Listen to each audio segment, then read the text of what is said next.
Um, Liza and Maxim stood in front of their new house, a large, gloomy structure surrounded by dense forest.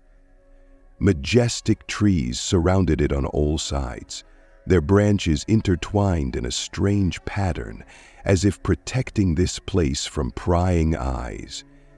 The house looked impressive, but there was something unsettling about it, especially in the cold light of early morning, when they first saw it in person. There was silence all around, broken only by the occasional chirping of birds.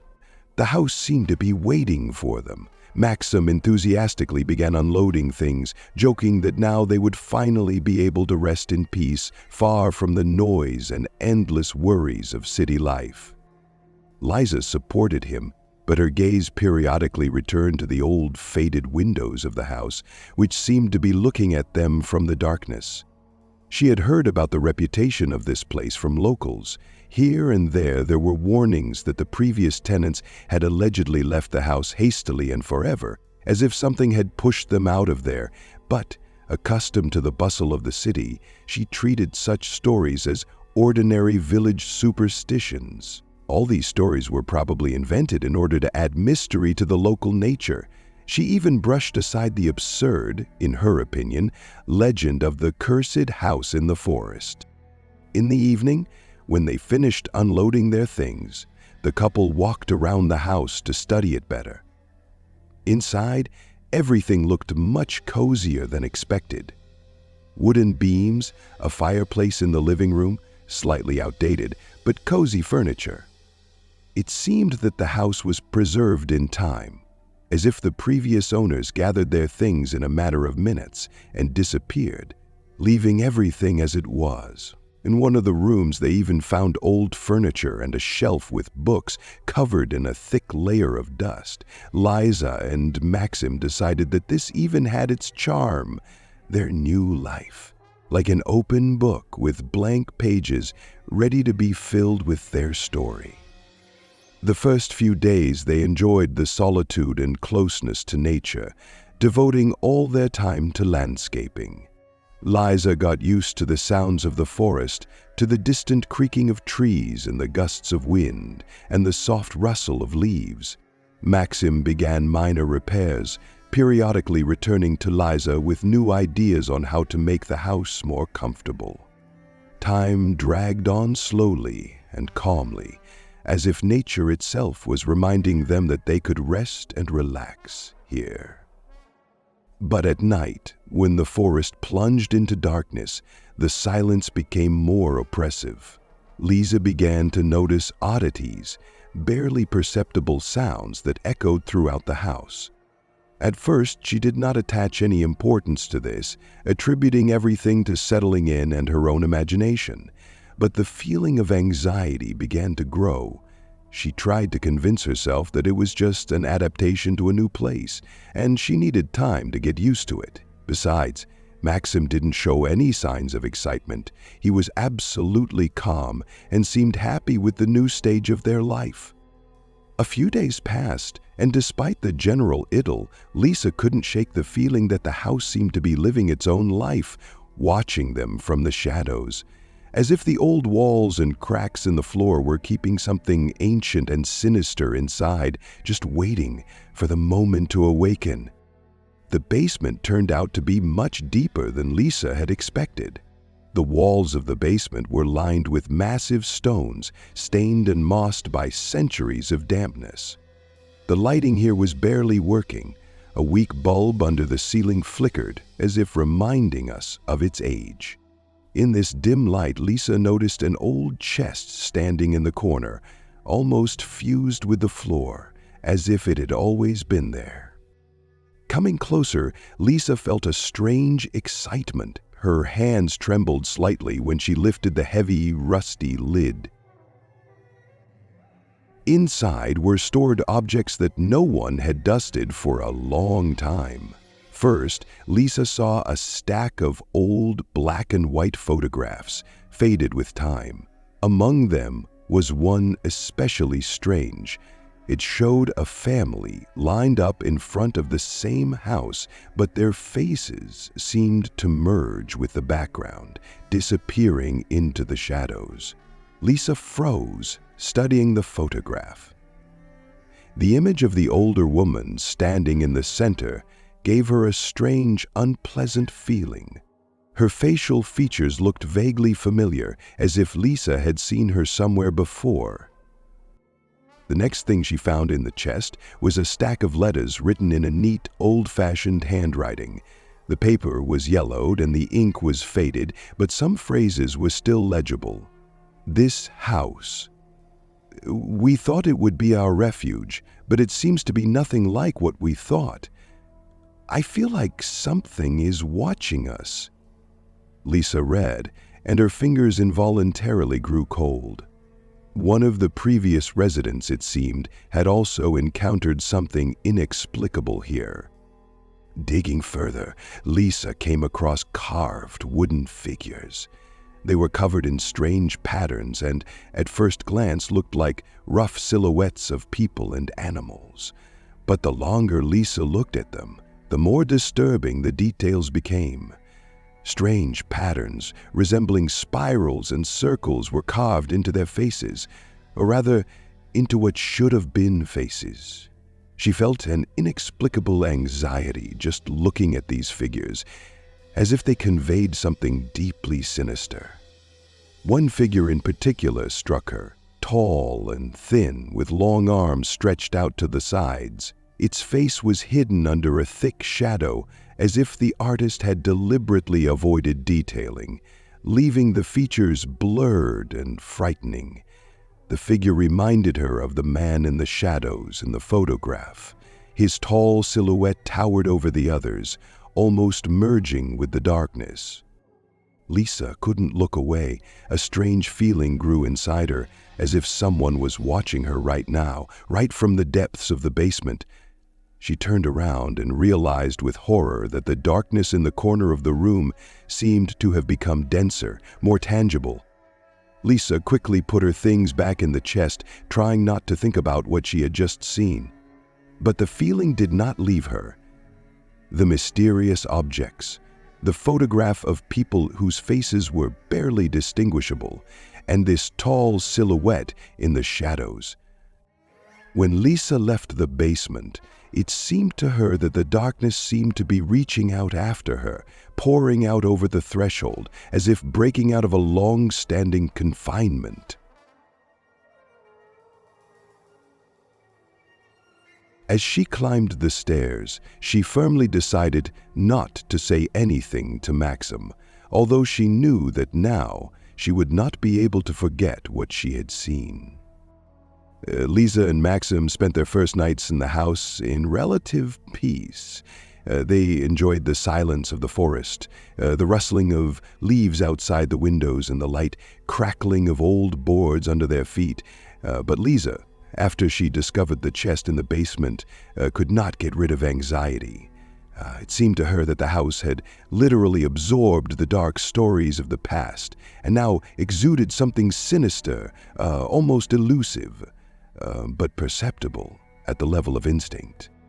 One day, late at night, Lisa woke up from a strange sound. At first, she thought it was the wind. The forest around the house seemed to whisper in the night. But after a few minutes, Lisa realized that the sound was coming not from outside, but from the depths of the house, as if something, or someone, was moving upstairs in the attic. She listened intently, feeling how the blood froze in her veins. The rustling sound was repeated, as if someone was carefully stepping, trying not to make unnecessary sounds.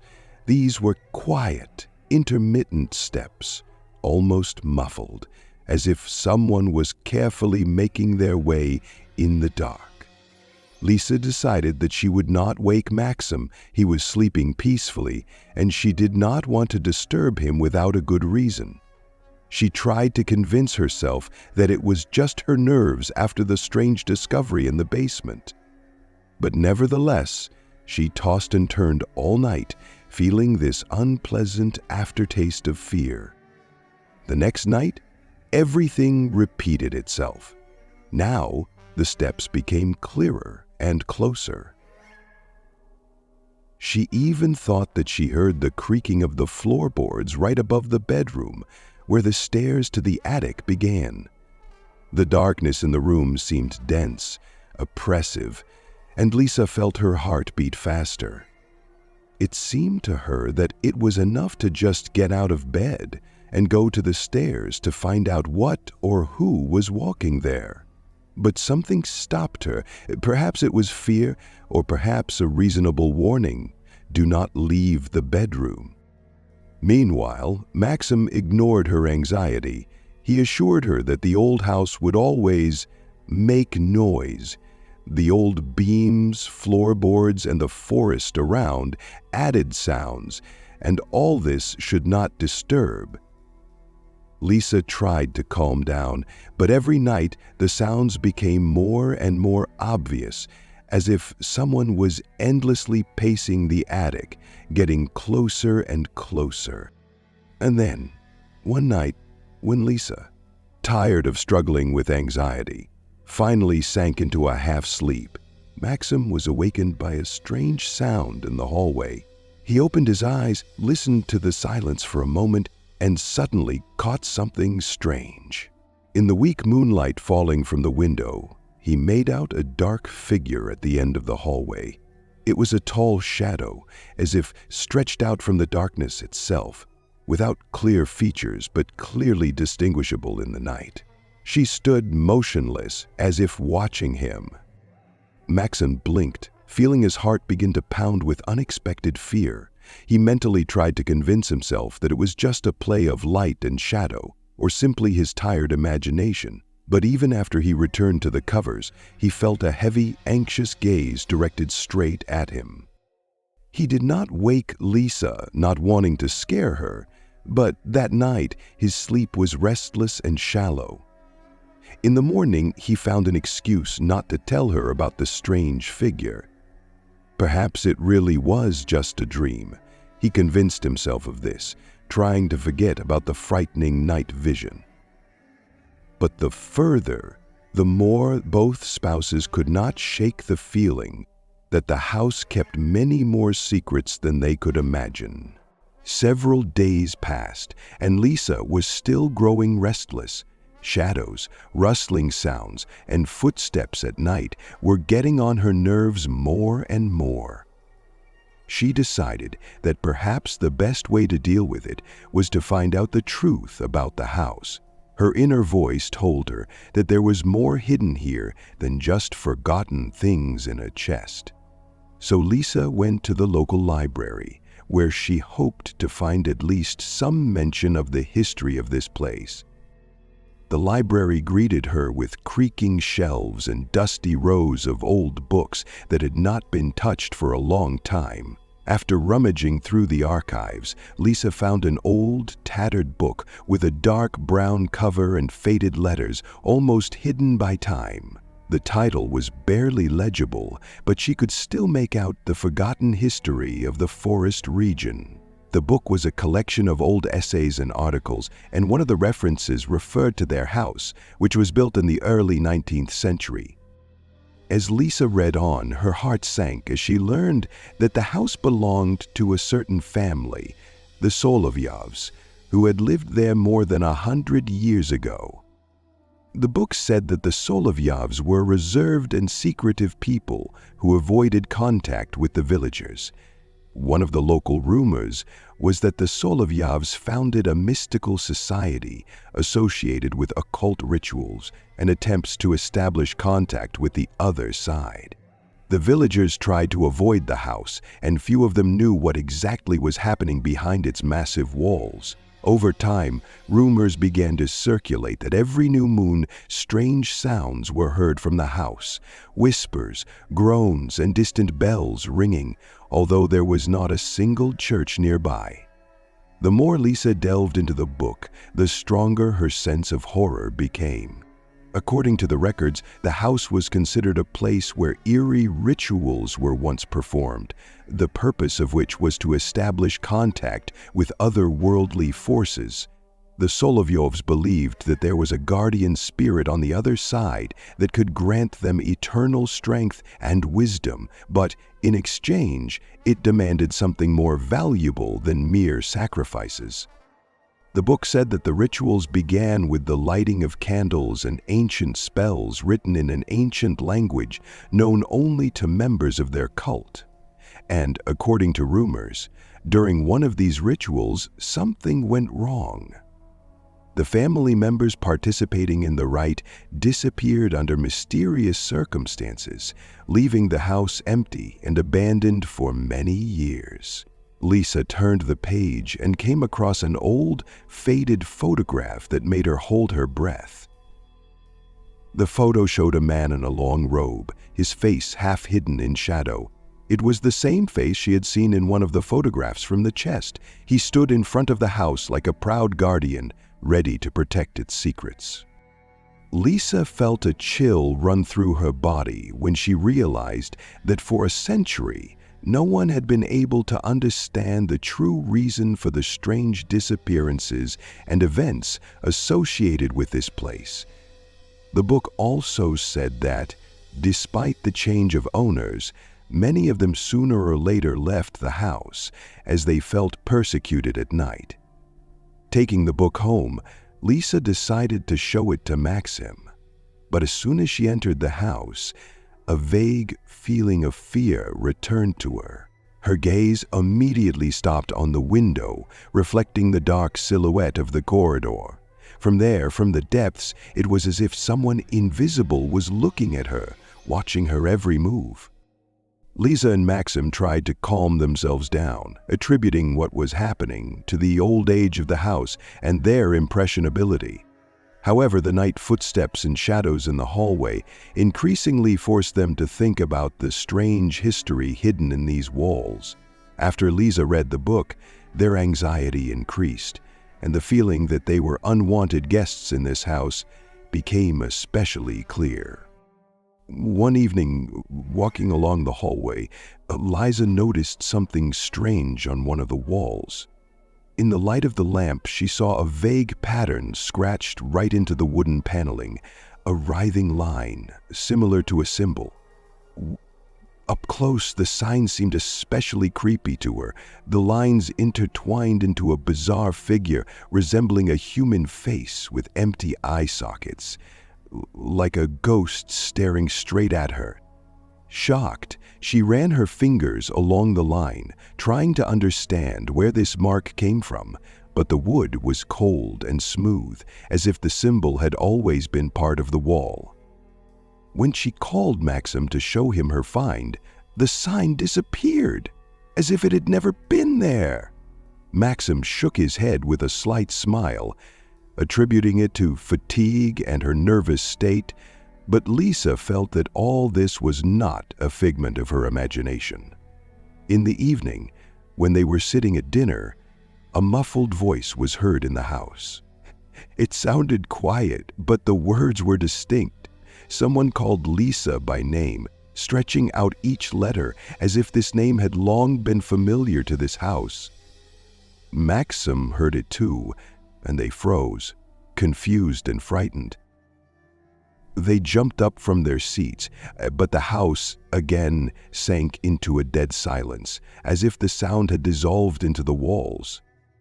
In the following days, the signs on the walls appeared again and again, and this time they were even more complex and threatening. Now, strange symbols began to appear on the doors, and even on the floor. Spirals, sharp lines, and strange curls, as if left by an invisible hand. Maxim finally accepted that something was happening, and his mind began to panic. He tried to remove one of the signs, but the paint seemed to flash in the darkness under his hands, not rubbing off or leaving marks on his fingers. That same evening, Lisa heard the voice again.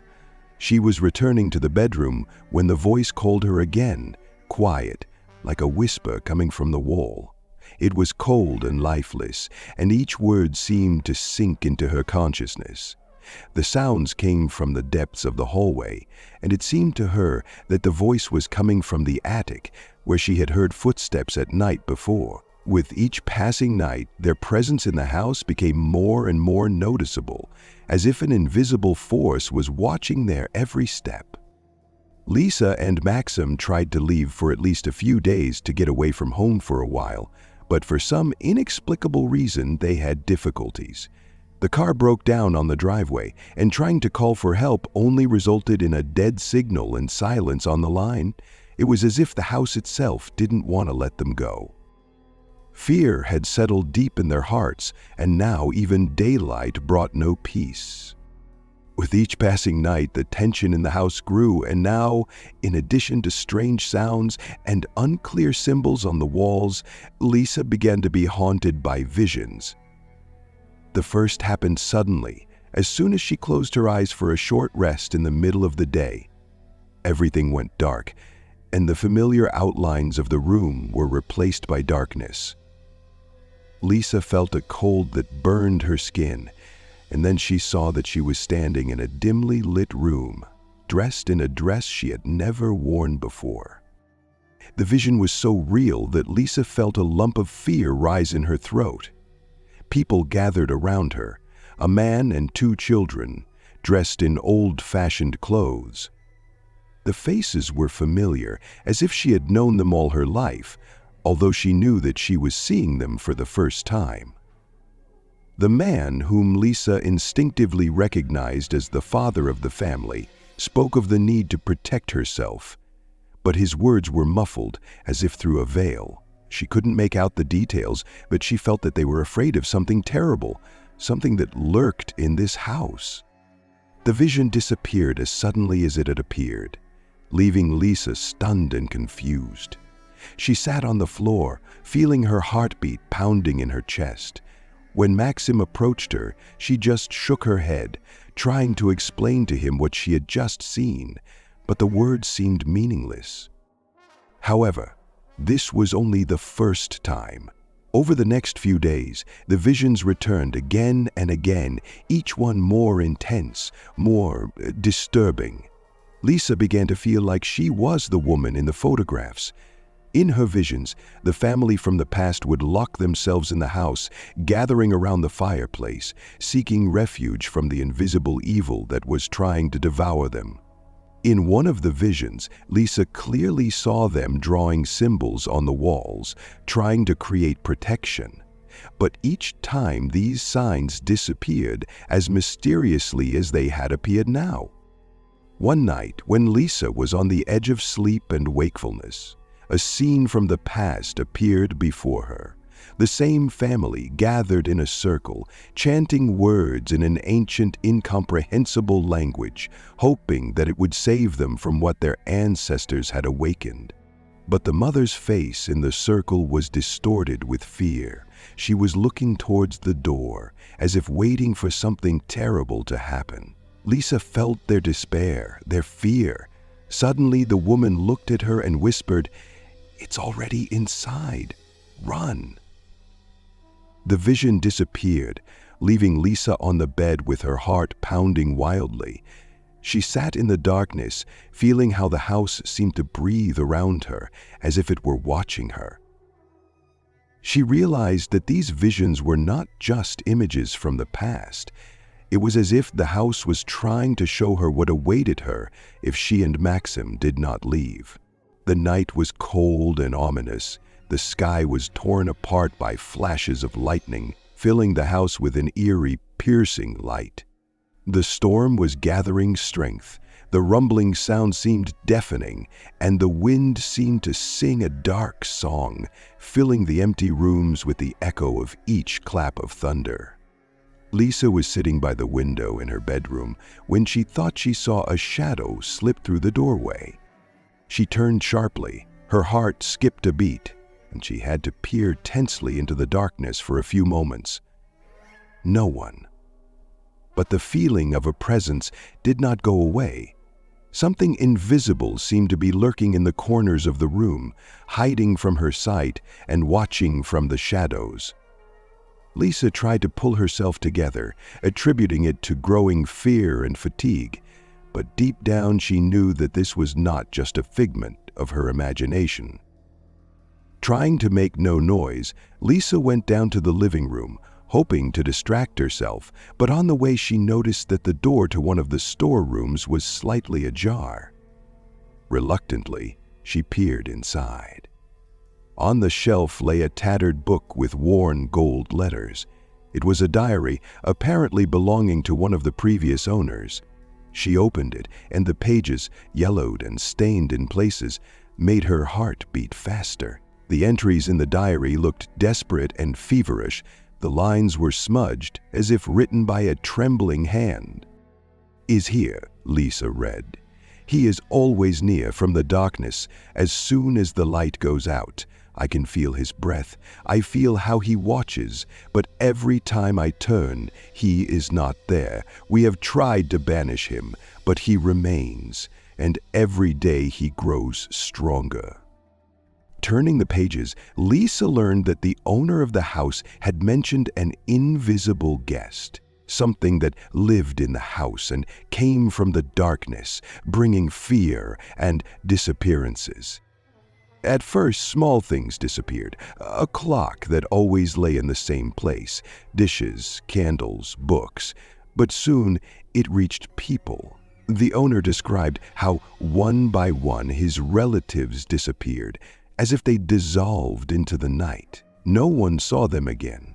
But at night, those who remained heard them calling for help, their voices coming from the depths of the house, frightening, as if distant, as if they were locked behind walls. In the end, he was left alone, and his entries became more and more desperate. "I know that he will take me too," the last note read, "but I will leave a warning for those who come after us. If you are reading this, run before it is too late. He is watching. He is waiting." Lisa held her breath as something terrible appeared before her eyes. In the flashes of lightning that illuminated the room, a figure flashed in the doorway again, distorted and vague, as if woven from shadows. The creature stood, seemingly motionless, looking at her, but as soon as she blinked, it disappeared, leaving behind a feeling of unbearable cold. She felt her feet rooted to the floor with fear. The rumble of thunder filled the house, and Lisa was sure that the next moment it would return to stand even closer, creeping up on her step by step. Realizing that she couldn't keep doing nothing, Lisa rushed to Maxim, telling him about the diary and that they were no longer alone in the house. Maxim, skeptical of her words, could not help but notice the panic in her eyes and the trembling in her voice. Now, even his usual mind began to break under the weight of the terrible reality. Every day, Maxim became weaker. It started with banal fatigue, but soon his condition worsened. He suffered from insomnia, and every night he was haunted by nightmares, so frightening and clear that they left behind a deep feeling of anxiety and fear. In these dreams, he saw vague figures that moved around him, whispered words in an unfamiliar language, and seemed to be trying to lure him somewhere into the depths of the house, where eternal darkness reigned. Over time, it became difficult for Maxim to even just move around the house. Lisa saw how he literally faded with each passing day. His skin became paler and his eyes dull, surrounded by dark circles. She understood that it was not just a matter of illness. The house was slowly drawing him into its invisible nets. Lisa felt how something evil was hiding in these walls, and this sinister force seemed to feed on Maxim's life energy. One early morning, Lisa woke up to the silence that hung in the room, unusually thick and oppressive. Turning to Maxim, she noticed that his eyes were open and he was staring at the ceiling as if he was afraid of something. When she tried to help him up, Maxim moved, but he couldn't sit up. His muscles seemed tense, and his arms and legs seemed to be glued to the bed as if some invisible force was holding him.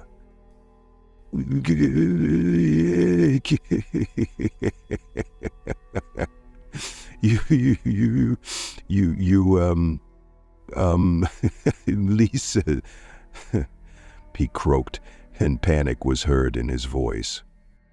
Lisa desperately grabbed his hand, trying to help him up, but his body seemed chained to the bed. His breathing was rapid and intermittent, his gaze darting around the room as if he was trying to see something in the corners where the darkness was thickening.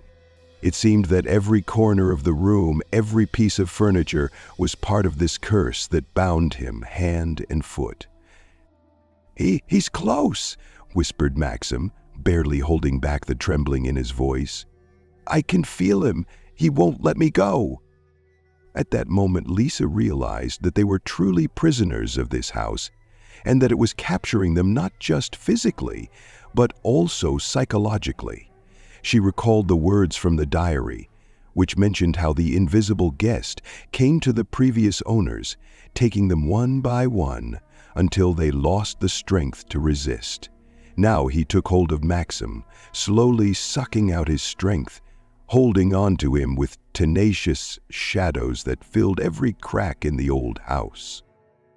Lisa, desperately realizing the danger, rushed to the diary she had found earlier, turning the pages in search of at least some hint on how to help Maxim. But the pages now seemed empty, as if the house did not allow her to use this information. Lisa realized that they were in a real trap. Whispers, shadows, and invisible forces, all this was now directed against them. At sunset, when the house was again plunging into semi-darkness, Lisa, sitting by Maxim's bed, realized that their lives were now in danger. The house was not going to let them go. It was hungry. It craved their presence and their fear. Lisa felt that their chances of getting out of this house were decreasing with each passing hour. Maxim was barely getting out of bed. His skin had acquired a deathly hue, and fear was frozen in his eyes. The house seemed to be intensifying its attempts to hold them back, and every step on its creaking floors was a reminder that they were captives here. Flipping through the diary again, Lisa came across an entry that she had not noticed before. It was some kind of instructions for a ritual designed to free oneself from the presence of the invisible guest. The owner described that the ritual should be performed at dawn, when the darkness weakens and the light tries to break through into the depths of the house. Lisa felt a weak spark of hope, and despite her fear, she decided to try. Early in the morning, before the first glimmer of light, Lisa prepared everything that was required for the ritual. She had a small metal cross at hand, a piece of an old candle found among the belongings of the previous tenants, and a sheet of paper with symbols that she had copied from the pages of the diary. She helped Maxime get out of bed, and although he could barely stand on his feet, fear forced him to move. The house was strangely quiet, but tension, like an invisible web, enveloped them. They headed for the living room, where according to the descriptions, they were supposed to begin the ritual. The weak light of dawn barely penetrated the thick curtains, and Lisa, despite the trembling in her hands, began to light a candle and place old carved figures from the chest in the corners of the room, as indicated in the diary. "Repeat after me," she whispered to Maxim, taking his hand and feeling how he was trembling slightly. They began to pronounce the words, the same ones that Lisa saw in the diary. The words sounded alien, and with each repetition, the air in the room seemed to thicken. Suddenly, the walls seemed to be squeezing them, and Lisa felt an unbearable weight, as if something was trying to silence her, to suppress her will. The shadows began to thicken, darkening in the corners of the room, and among them, a figure began to stand out, vague but ominous. The shadow seemed to have a life of its own.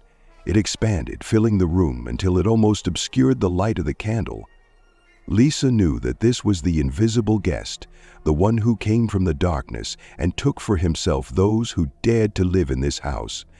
Despair hung over them as the shadow began to stretch out its distorted, barely visible hands towards them, as if trying to grab them and drag them forever into eternal darkness. As the darkness finally enveloped the room, Lisa felt herself shrink, as if the very essence of this place was trying to swallow her, to squeeze her in its cold, unknown embrace. The words of the ritual sounded in her head, but each letter seemed unbearably heavy. The darkness thickened, and from its very depths, a desperate whistling sound burst forth, as if the very shadow of the house had begun to gather into a single, sinister creature. The creature seemed to become real. Lisa felt something invisible pulling her by the shoulder, and her body began to refuse to obey. She could not move. Her breathing became intermittent, and her fingers weakened as if they were not her own. The creature, invisible and multifaceted, began to tear her from reality itself, but Lisa fought as best she could. A single thought arose in her head: I will not give up. She clenched her teeth, forcing herself to continue pronouncing the words of the ritual despite the suffocating fear. We won't leave here until you let us go, she whispered, and this cry in her soul was filled with everything she had experienced in this house: fear, pain, but also incredible willpower. Her heart was beating in her chest, and with each beat it filled her body with new energy. Lisa knew that if she stopped, if she lost faith even for a moment, everything would be lost. She felt how her willpower grew stronger with each word, how her faith in salvation became the light that could disperse this darkness. When she said the last word, the darkness shook and cracked, as if the invisible world they were stuck in was finally beginning to crumble. The shadow screamed, and its scream echoed throughout the house. A sharp, inhuman sound cut through the air until it grew into a mad, heart-rending screech. Lisa felt her body filling up with strength again, and suddenly the darkness began to recede. A blinding light burst into the room, and the first morning sun broke through the window, illuminating everything around. The light blinded Lisa, but at that moment she felt her soul as if being freed from this invisible weight. The shadow disappeared, leaving only an empty space. As the first ray of dawn penetrated the house, Lisa felt all the energy of this place dissolve, as if the house was finally letting them go. In the silence that followed this destruction, they silently stood up and headed for the door.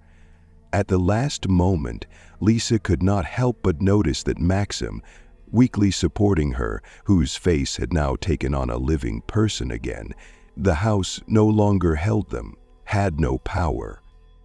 They ran out into the street, but Lisa suddenly stopped when she felt someone, invisible, running a finger along her shoulder. She turned around, but there was no one there. Lisa tried not to panic, and they hurried to the car. Suddenly, when they were already in the car and driving away, Lisa glanced at the rearview mirror, and her heart sank. In the reflection, for a moment, she saw a shadow, a vague figure standing at the door of the house. It looked like someone who had stayed there forever, lost in the darkness where neither light nor time could penetrate anymore. Lisa met its gaze, and that figure slowly disappeared, dissolving into the morning light, but leaving an indelible mark on her memory. Soon, the house disappeared from sight, and a feeling of liberation crept into the air. They were leaving this place forever, and despite that eerie shadow, Lisa knew one thing: their torment was over.